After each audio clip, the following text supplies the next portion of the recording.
Bonjour tout le monde! Vous êtes-vous déjà senti complètement déstabilisé dans un processus de changement quelconque? Un changement personnel, là.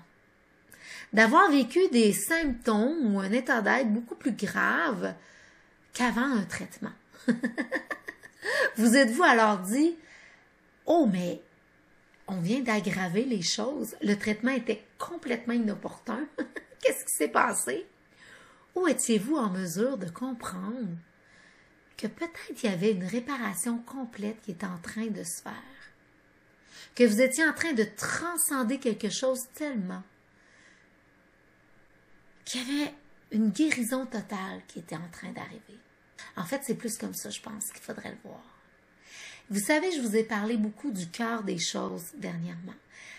Donc, une des deux dernières vidéos, donc comment éviter aller au cœur de la situation, au cœur d'une problématique.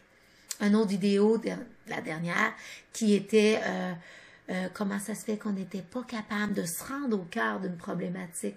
On n'était pas capable de s'y rendre vraiment parce qu'il y avait beaucoup de plures d'oignons, il y avait beaucoup de ramifications qui s'étaient installées, puis même si on en coupait quelques-unes, qu'il y en avait d'autres qui s'installaient. Et cette vidéo-ci, c'est pour, enfin, on est rendu au cœur de la situation, au cœur de la problématique. Et dans ce cœur de problématique-là, il y a des choses qui s'y passent assez extraordinaires et une intensité s'installe. Et parce que dans cette intensité-là, il y a une guérison qui est en train de s'installer. Et ça m'amène à vous parler de la philosophie de Dr. Hammer, qui connecte totalement avec la mienne. Vous allez voir pourquoi. Parce que Dr. Hammer, qui est un médecin allemand, qui s'est spécialisé en psychiatrie, en neurologie, en médecine interne, dans les années 80-90, pour lui, la maladie, c'était une réponse appropriée du cerveau face à un choc externe.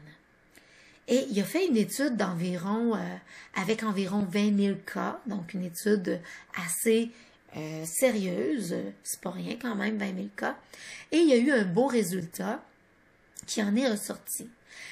C'était que le mental, le cerveau et le corps étaient en fait trois unités qui fonctionnent toujours de concert. Et c'est là que ça vient rejoindre ma philosophie. Mais je vais attendre encore avant de vous en parler, parce que, en plus, ce que ça veut dire, c'est que le mental, il fait en sorte qu'il gère d'une façon unique, donc là, ça rejoint ma philosophie dans l'unique de l'être, d'une façon unique par tout ce qu'on a déjà vécu, tout ce qui est le monde intérieur qu'on a à l'intérieur de nous. Vous savez, les belles perceptions des choses à l'extérieur de nous, comment on les perçoit. Et ça amène un message au cerveau de la façon qu'on a perçu les choses. Et le cerveau étant qu'il ne fait pas aucune différence entre la réalité et l'imaginaire, parce qu'on peut s'imaginer beaucoup de choses selon les perceptions qu'on reçoit, bien lui, selon le message qu'il a reçu, il fait en sorte qu'il produit une réaction au niveau du corps. Et voilà la philosophie qui se rejoint à moi. C'est que tout se rejoint dans les composantes de l'humain. Dr. Hammer, lui, parle surtout du corps, des perceptions et du mental, comment qu'il gère. Et moi, j'ajoute là-dedans d'autres composantes comme l'émotionnel, l'énergétique et le spirituel. Alors, Dr. Hammer, pour revenir à ce fameux docteur, dans cette thèse-là, dans cette recherche, est arrivé à une thèse aussi où il y a deux grandes phases de la maladie comme telle, des pathologies.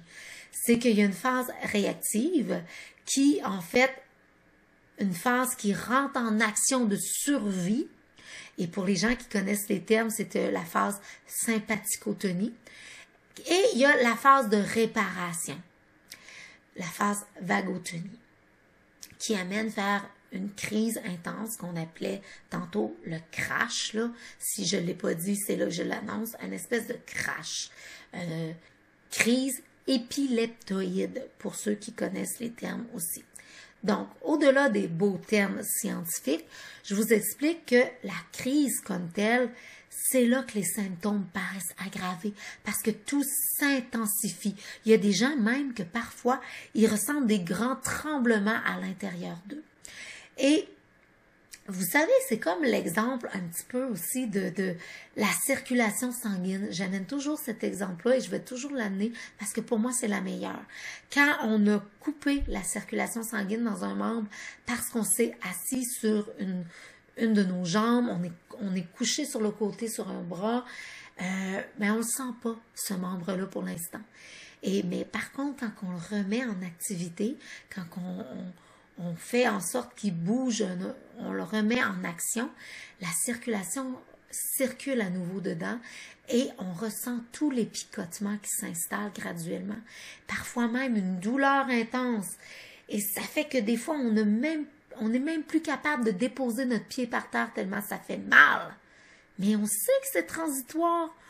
On le sait qu'il est en train de récupérer notre corps. Alors c'est la même chose pour tous les autres états énergétique, émotionnel ou autre. On vit quelque chose de tellement intense, mais c'est bref dans le temps. C'est pour ça qu'on sait que c'est en train de se mettre en place. Alors, si les problèmes persistent dans le temps, trop longtemps, ben, probablement que c'est en train de s'empirer, de s'aggraver. Il faut se garder en alerte parce qu'on n'est peut-être pas en guérison. Mais si les problèmes sont brefs dans le moment, et que c'est très, très intense, ben peut-être qu'à ce moment-là, c'est en train de se mettre en place, cette guérison-là. Et pour moi, il y a un exemple avec un de mes clients qui est venu ici me voir pour des problèmes de crise de panique. Dans ces problèmes de crise de panique-là, c'était assez intense pour lui. Et lui, il venait coûte que coûte essayer quelque chose, il voulait en finir une fois pour toutes. Alors, on fait notre accompagnement, on va dans toutes sortes de choses qui connectent avec lui et il vit quelque chose d'assez intensément en visualisation, en hypnose aussi. Plus en hypnose parce qu'on l'a amené assez loin quand même. Et il repart là-dessus, convaincu qu'il va sûrement savoir passer de quoi parce qu'il a vécu quelque chose dans le bureau d'assez intense. Entre la première et la deuxième rencontre, le crash pour lui arrive. Et il est assez intense. Total. Il se met dans une position où plus rien extérieur peut l'atteindre, où il est en survie totale, dans un endroit assez particulier aussi, pour être sûr d'être dans un endroit qui le réconforte totalement. Dans un espace réconfortant. Il y a des gens qui le réconfortent aussi alentour de lui. Et c'est terrible. Et il se dit constamment, c'est la dernière fois que j'ai à vivre ça. La dernière. Et quand il revient, il me raconte tout ça, cette intensité-là, et il dit, c'est fini, Carole. Oh, OK, t'es assurée. Ça nous prend 10 minutes pour constater que oui, c'est assurément là. Mais je lui fais quand même, écoute, je prends au moins 20 minutes finalement, au final, pour être sûr, parce que je l'amène en visionnement, en situation comme si tu avais à revivre une telle situation que tu as déjà vécue, comment ça se passe si tu as à la revivre encore. Il me dit, tout va bien, Carole. Donc, il faut l'amener dans la projection future. Alors, si j'ai des suggestions à vous faire aujourd'hui par rapport à tout ça, c'est de vous questionner au niveau de vos symptômes. Vous demandez vraiment s'ils sont là depuis longtemps, est-ce qu'ils sont en train de s'aggraver vraiment, est-ce que c'est en train de se détériorer, est-ce qu'ils sont là pour une mise en alerte que je dois aller consulter, ou ils sont là tellement intenses, puis tellement de façon brève que c'est en train de s'améliorer. C'est de se mettre en analyse totale pour ça. Et quelque chose aussi qui aide beaucoup, c'est de visualiser l'état que vous désirez être par rapport à ce que vous êtes en train de vivre dans vos problématiques.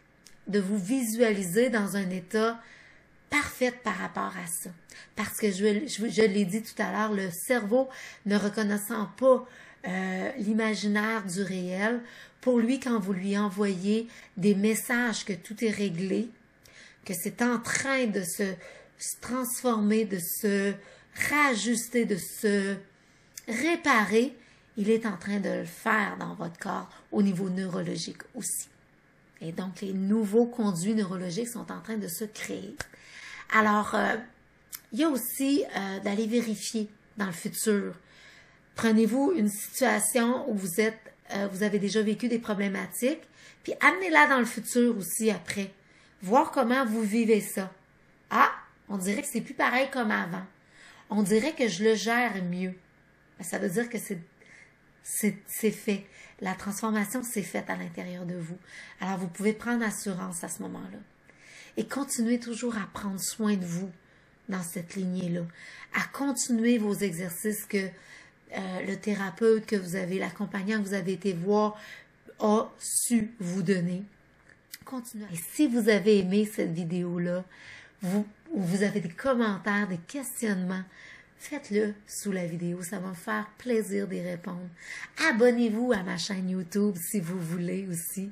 Il y a aussi la page Facebook où vous pouvez faire des commentaires plus directement si vous voulez. Alors, partagez avec des gens que vous pensez qui en ont besoin.